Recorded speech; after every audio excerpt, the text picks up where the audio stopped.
आता एक मोठी बातमी पाहूयात। आता भारतानं तुर्कीला जोरदार दणका दिलाय। तुर्कीच्या सेलेबी एव्हिएशन कंपनीचा सिक्युरिटी क्लिअरन्स भारतानं रद्द केलाय। सेलेबी एव्हिएशन ही तुर्कीची मोठी कंपनी आहे आणि ही कंपनी जगभरात सेवा देते। विशेष म्हणजे कंपनीच्या 30% सेवा या भारतात दिल्या जातात। तर भारतात मुंबई दिल्लीसह 9 आंतरराष्ट्रीय विमानतळांवर passenger handling, ramp operations, cargo आणि पोस्टल सेवा देतं।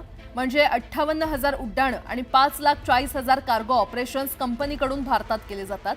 तर या कंत्राटांमधून सेलेबीची कोट्यावधींची कमाई होते। मुंबई विमानतळावर तर 70% ग्राउंड हँडलिंग सेलेबी एव्हिएशन कडून केली जाते।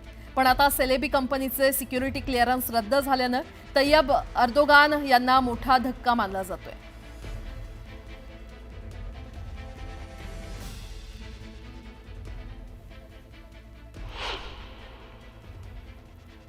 दरम्यान सेलेबी कंपनीचं भारतातील कोणकोणत्या विमानतळांचं सिक्युरिटी क्लिअरन्स रद्द करण्यात आलंय आपण ते ग्राफिक्सच्या माध्यमातून पाहूयात।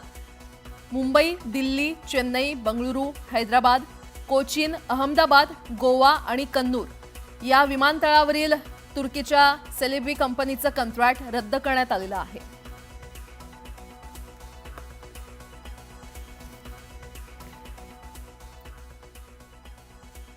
सेलेबी एव्हिएशन कंपनीचं कंत्राट रद्द झालं, पण हा तुर्कीचे राष्ट्रपती तय्यब एर्दोगान यांना धक्का मानला जातोय आणि याला कारणही तसंच आहे। सेलेबीचा तय्यब एर्दोगान यांच्याशी काय संबंध आहे जाणून घेऊयात।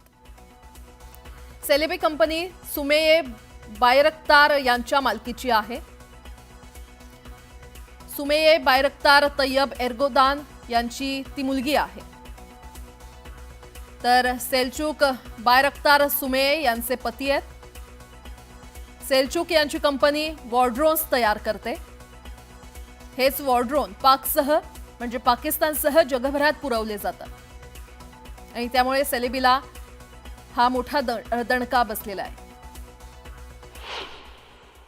तुर्कीनं ज्या पद्धतीनं भूमिका घेतली, पाकिस्तानला जाहीर पाठिंबा दिला आणि आपण पाहतोय की हे देशविरोधी जे काही कारवाया होत आहेत पाकिस्तान करते किंवा तर त्या शक्तीला सपोर्ट करणारी शक्ती म्हणजे तुर्कीची आहे। आणि या सगळ्या पार्श्वभूमीवरती शेवटी देशहित आणि देशाच्या संरक्षणाच्या दृष्टीनं अत्यंत महत्त्वाचा हा विषय होता। अनेक ठिकाणावरून तक्रारी येत होत्या आणि हे लक्षातही आलं की शेवटी ही तुर्कीची बेस असलेली कंपनी आणि म्हणून आज आमच्या बिकासच्या माध्यमातून म्हणजे सिव्हिल एव्हिएशन मिनिस्ट्रीच्या बिकास जी आमची आहे ब्युरो ऑफ सिव्हिल एव्हिएशन सिक्युरिटीच्या माध्यमातून या कंपनीचं काम आज त्याचा परवाना रद्द केला गेला।